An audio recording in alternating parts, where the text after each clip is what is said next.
저는 70대 여성입니다. 하마터면 자식 때문에 억울할 뻔했던 제 이야기를 해보려고 이렇게 용기 내어 사연을 보내봅니다.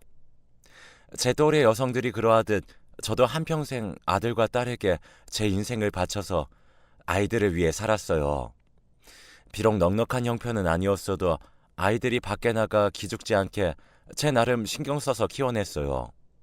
그땐 그것이 저의 기쁨이자 보람인지라 힘이 들어도 마음은 행복했어요.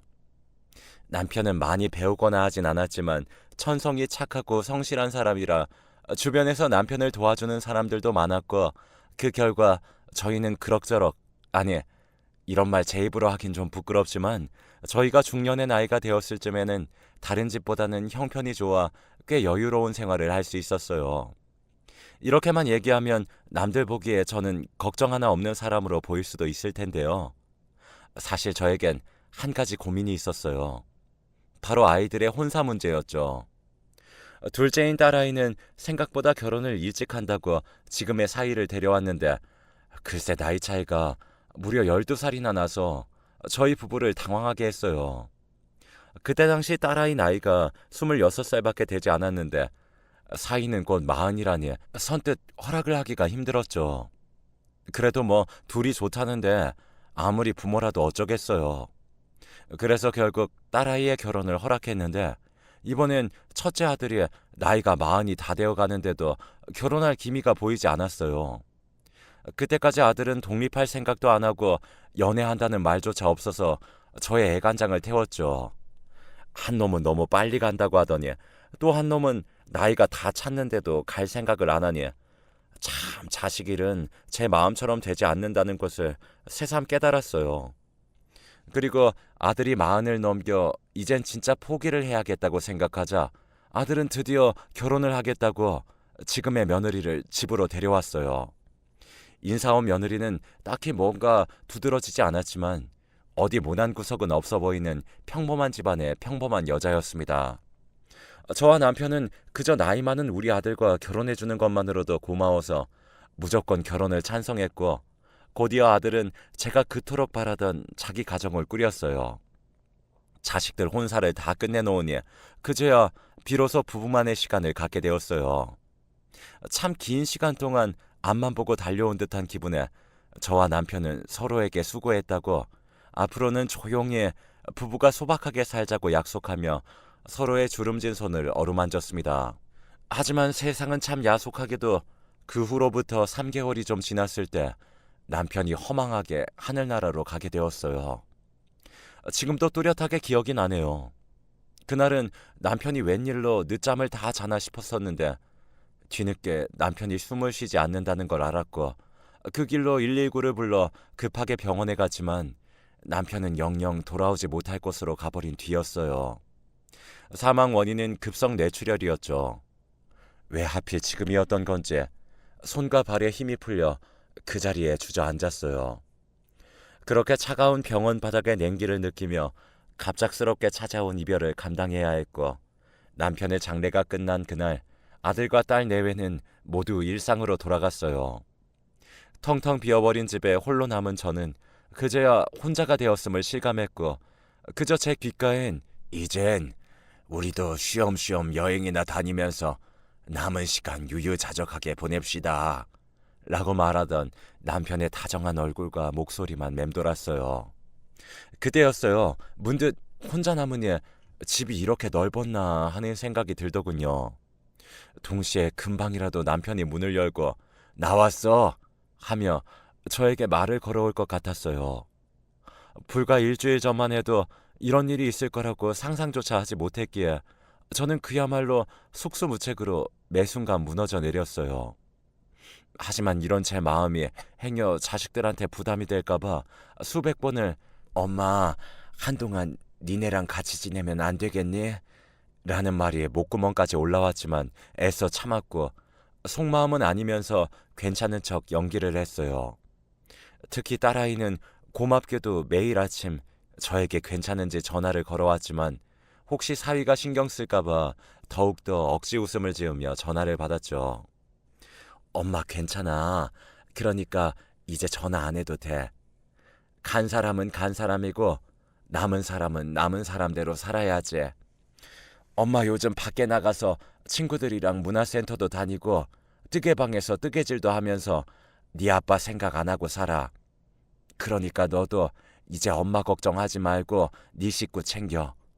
엄만 너랑 오빠만 잘 살면 아무 걱정이 없다. 물론 거짓말이었어요. 문화센터라는 곳이 있는 건 알지만 한 번도 가본 적 없었고 뜨개방은 가끔 겨울철 남편 목도리나 카디건을 짜줄 때 들리던 것이 다였거든요. 그래도 딸에게 말할 때 간 사람은 간 사람이고 남은 저는 또 제 삶을 살아야 하는 건 맞기에 매일 내키지 않아도 밖에 나가 산책도 하고 시장도 돌며 남편이 없는 세상에서 살아보고자 애를 썼어요. 하지만 그렇게 애를 쓰면 쓸수록 더욱 남편의 빈자리는 크게 느껴지더라고요. 아무리 발버둥을 쳐도 제 마음은 조금 더 나아질 기미가 보이지 않았어요. 그러던 어느 날이었어요. 정말 생각도 하지 않았던, 그래서 아무런 기대도 하지 않았던 아들과 며느리가 저에게 손을 내밀어 주었어요. 엄마, 우리 왔어요. 이 사람이 엄마 좋아하는 꽃게탕 끓인다고 시장에 가자는데 엄마 같이 갈래요? 가서 우리 주전부리도 좀 하고 엄마 사고 싶은 거 있으면 제가 사드릴게요. 저는 내심 참 반가웠습니다.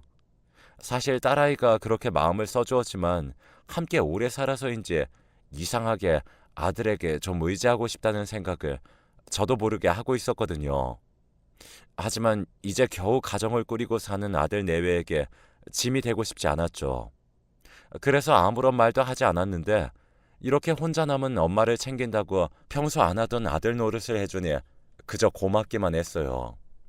그리고 그 후 두 아들 내외는 계속 저희 집에 찾아와 저와 함께 밥을 먹어주고 저 혼자는 할 수 없는 집안 보수를 해주며 신경을 써줬는데요.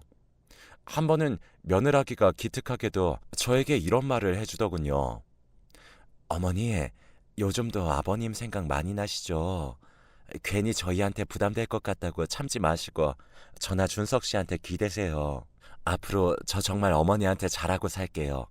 그러니 어머니도 저를 딸처럼 생각하시고 필요한 거 있거나 심심하시면 언제든 저한테 연락 주세요. 저는 순간 어디서 이렇게 천사 같은 아이가 우리 집에 왔을까 하는 생각이 절로 들었어요. 어떻게 내 속을 다 알고 이렇게 고운 말만 골라서 하는지 저는 며느리를 낳아준 사돈 내외가 고마웠고 주책이지만 눈물이 다 왈칵 쏟아졌어요. 아들이 그렇게 남들 다 시집 장가 가는 동안 총각딱지를 떼지 못하더니 이렇게 뒤늦게 마음씨 고운 색시를 얻으려고 그랬구나 하는 생각에 저 역시 며느리에게 좋은 시어머니가 되어야겠다고 생각했어요. 그렇게 저와 며느리는 딸아이가 질투를 할 정도로 사이좋게 지내게 되었고 아들 내외의 집은 저희 집에서 걸어서 30분 정도 되는 곳에 있었는데 한 2년 정도를 서로 자주 왕래하며 지냈어요. 그러다 며느라이가 임신을 했어요.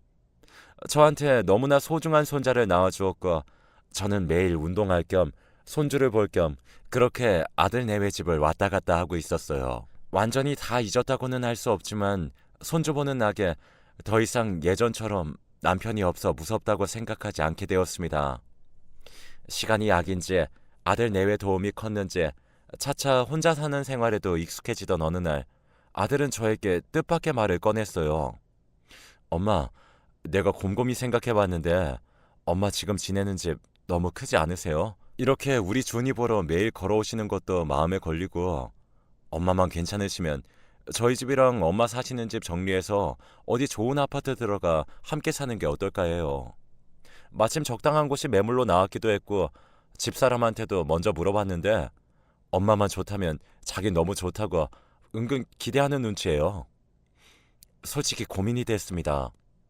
아들 내외랑 함께 사는 것은 반가운 일이지만 남편과 함께 산 정든 집을 정리하는 건 한 번도 생각하지 않은 일이었으니까요. 그래도 손주와 함께 살 수 있다니 저는 너무 고민이 되었는데요. 그럴 때마다 아들 내외는 더욱 적극적으로 저와 함께 살자고 설득해 왔어요. 어머니, 제가 앞으로 함께 살면서 어머니 더 많이 챙겨드릴게요.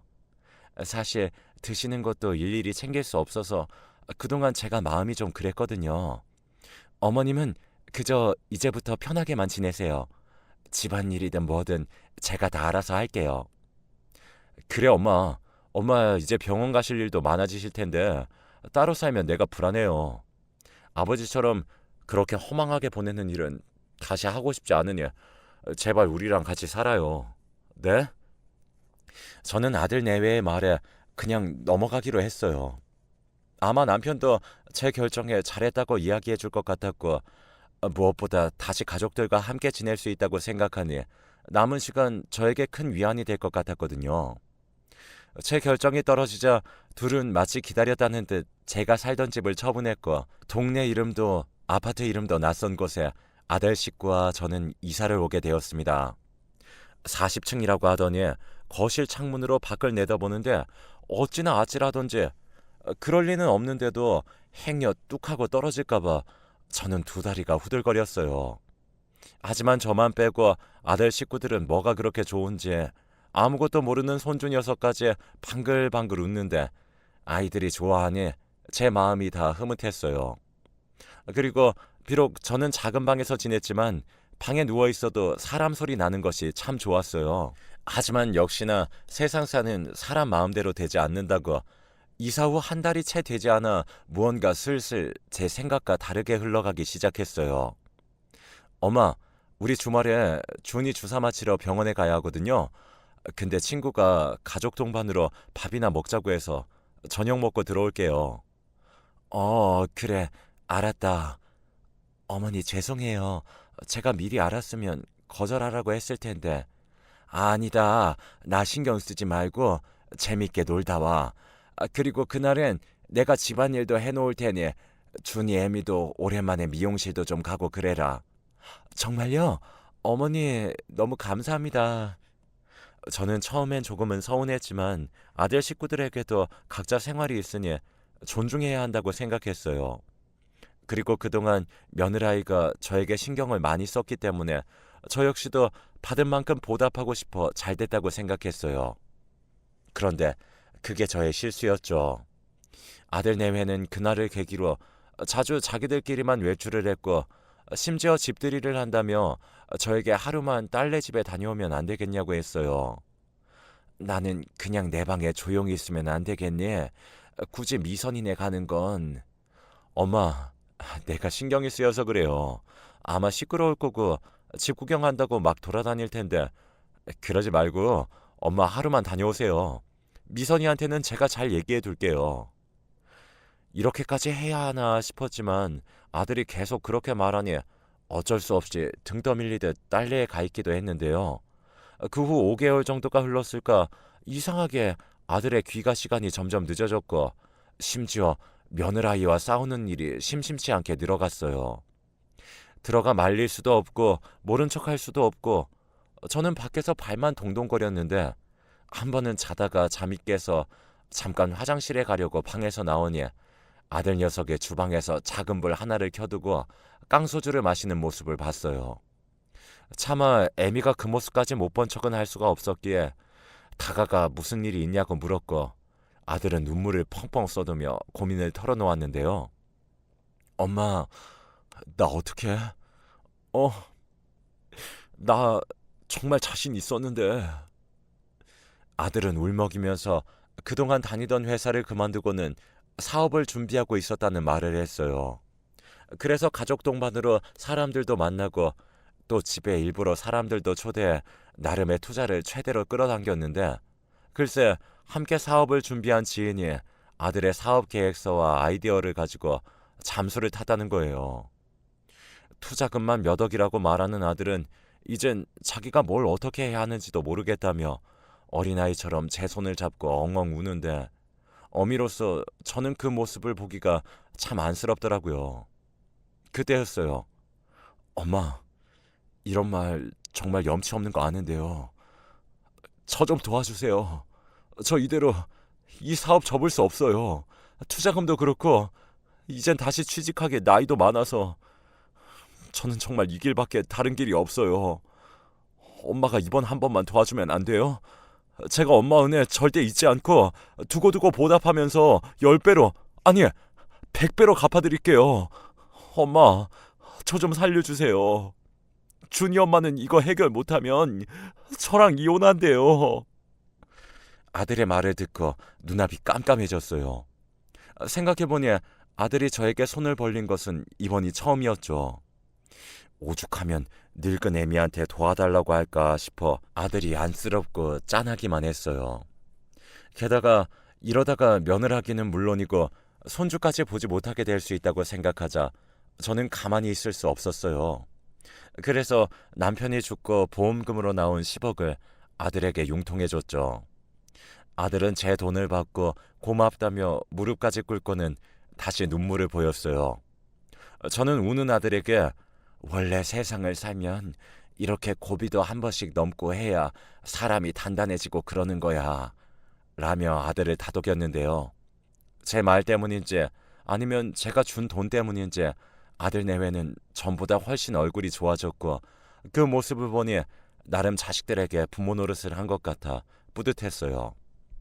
하지만 그것도 잠시 그렇게 고맙다며 저에게 잘하겠다고 약속을 하던 아들 내외는 점점 저를 대하는 태도가 변하기 시작하더라고요. 그 시작은 아주 사소한 것부터였어요.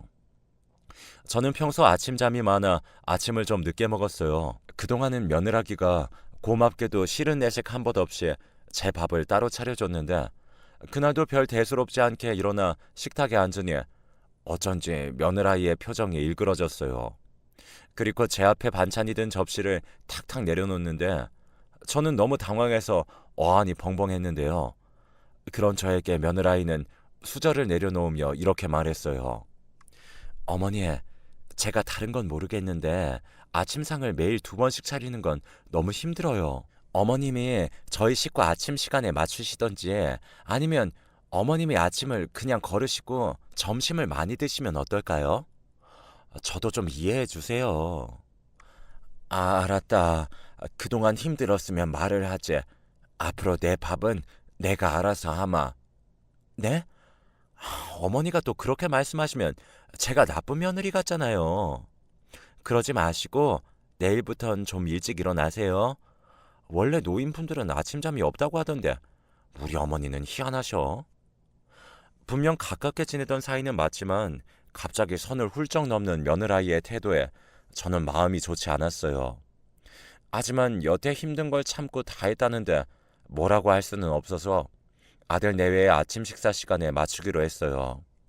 하지만 어쩐지 달라진 며느라이의 태도는 그 일뿐만이 아니었습니다.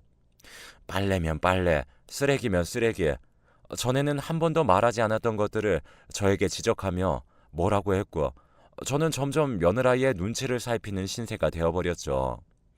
저는 이건 아닌데 하는 생각에 처음엔 아들에게 말을 해볼까 생각도 했지만 사업 때문인지 아들 녀석은 외박하는 일이 잦았고 좀처럼 말을 붙여볼 기회를 찾지 못했어요.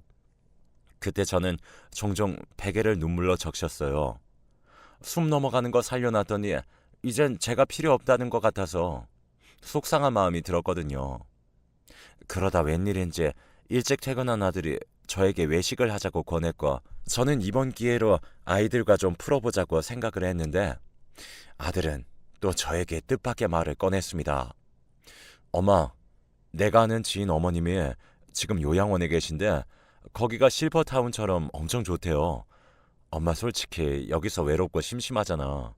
준이 엄마도 이젠 시집살이 그만하고 편하게 살아야 할 때도 된 것 같고 거기 가면 엄마 또래 친구분들 많아서 엄마도 좋을 것 같은데. 엄마, 요양원에 가시는 건 어떠세요? 아들의 요양원 소리에 저는 심장이 쿵하고 내려앉는 듯 했어요. 그리고 저도 사람인지라 아무리 부모 자식 사이여도 이젠 저한테 뽑아먹을 것이 없어서 나를 요양원에 보내나 싶은 마음이 들어서 그날은 꾹꾹 참았던 화를 참지 않았어요. 처음부터 내가 같이 살자고 했니? 힘들 때는 도와달라고 하고 살려달라고 애걸복걸하더니 왜? 이젠 늙고 가진 것이 없는 애미가 필요가 없어? 난 절대 요양원 같은 데는 안 간다. 정 나랑 살기 싫으면 지금 사는 아파트 팔아서 내 집 판 돈 다시 내놔. 저는 손이 달달 떨렸지만 말은 그렇지 않은 듯 강력하게 했어요. 그러자 아들 내외는 물러날 기색은커녕 아주 작정을 한 듯 손주 녀석 교육이 어쩌고 하면서 저를 요양원에 보내려고 하더라고요. 요즘 애들은 유치원부터 교육에 신경을 써야 하는데 어머님이 계시면 준이가 제 말을 안 듣잖아요. 워낙 어머님이 오냐오냐만 하시니까. 그래서 서운하게 들리겠지만 환경을 좀 바꿔볼 필요가 있어요. 어머니, 우리 장손 생각해서 어머님이 좀 양보해 주세요. 그렇게 딸처럼 대해달라고 하더니 이제 보니 며느리는 타인도 그런 타인이 없더라고요. 저는 아들 내외의 어떤 말에도 아파트를 팔아서 돈을 주기 전까지는 절대 집을 나가지 않겠다고 버텼습니다.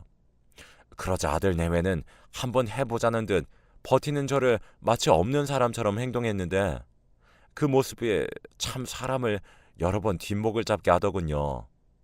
한 번은 식사를 하러 나갔더니 보란 듯이 제 밥은 없었고 다른 식구들 빨래는 다 해두고 제 빨래만 계속 세탁 바구니에 며칠씩 있던 날도 있었어요.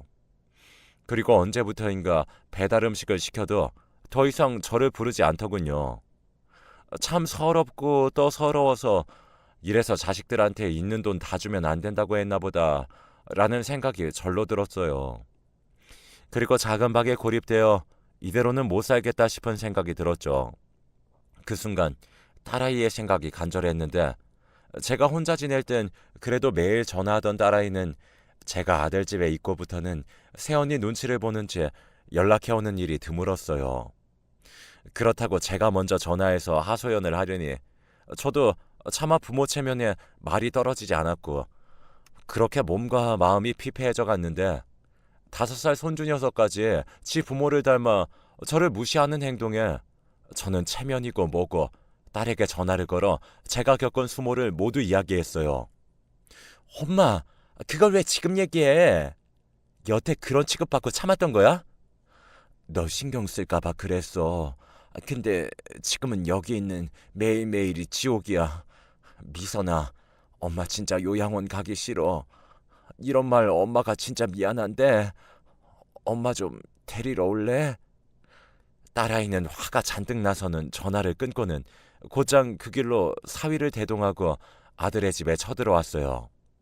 그리고 딸은 고래고래 어떻게 엄마한테 그럴 수가 있냐고 큰 소리로 화를 냈는데요. 며느라이는 눈 하나 깜짝하지 않고 제 딸을 무슨 잡상인인 것처럼 대했어요. 계속 이렇게 시끄럽게 소란 피우면 경찰 부를 거예요. 정말 격떨어져 상종을 못하겠네. 뭐요? 상종? 지금 말 다 했어요? 언니랑 오빠야말로 하는 행동이 상스럽거든요. 엄마 돈 다 어디다 썼어요? 결국 집도 엄마 돈 때문에 여기까지 데려와 놓고 어디서 큰 소리야? 아, 왜? 효녀 코스프레라도 하게요? 맞아요. 아가씨도 결국 저희한테 어머니 돈 뜯어가려고 여기 온 거잖아요. 뭐요? 처음부터 엄마 집 팔라고 부추긴 게 누군데 이런 식으로 모실 거면서 왜 같이 살자고 했어요? 정말 뻔뻔스럽네요. 그러는 넌 엄마 모셔는 봤어? 저는 아들, 딸이 싸우는 모습을 보며 내가 인생을 헛살았구나 싶은 마음이 들었어요. 누가 콩가루 집안이라고 손가락질을 해도 변명할 도리가 없었으니까요. 그래서 저는 애미로서 한 번은 나서야 했어요. 그래서 딸에게 막말을 쏟아내던 아들의 뺨을 세게 후려치고는 두 눈에 잔뜩 독을 품은 채 이렇게 말했어요. 그래, 네 진심 아주 잘 알았다. 모신다고 어쩌고 하더니 결국 돈이었지? 근데 이건 몰랐을걸? 나도 너희한테 다 준 거 아니다. 나 건물도 있고 땅도 있어. 이건 몰랐지? 저라고 왜 모르겠어요. TV나 드라마에서가 아니라도 쓸개고 뭐고 다 빼주면 결국 자식들이 서로 가지려고들 싸우는 걸 몇 번이나 봤는데 그래서 저도 행여 이런 일이 있을까 해서 제가 가진 것을 모두 내놓지 않았어요. 물론 내 자식들이 그럴까 하는 마음이 있었지만 그래도 남편과 저는 젊은 시절부터 우리 둘만 남았을 때 아이들한테 손 벌리지 않고 저희끼리 살아가려면 역시 돈은 있어야겠다고 생각해서 열심히 돈을 모아 나름 건물과 땅을 사두었어요. 시간이 흐르니 생각도 못할 정도로 값이 오른 것도 있었죠. 우리뿐 아니라 당연히 노후에 자식들에게 물려줄 부분까지 생각했었습니다. 하지만 자식들에게 말은 하지 않았어요. 요즘은 삶이 길어져 우리조차 언제까지 살게 될지, 또 그동안 돈은 얼마가 필요할지 모르는 거 아니겠어요. 사실 모든 걸 자식들에게 오픈하지 않아 미안한 마음이 있었는데, 이제 와선 이 돈이 없었으면 어쨌을까 하는 마음이 절로 들었어요.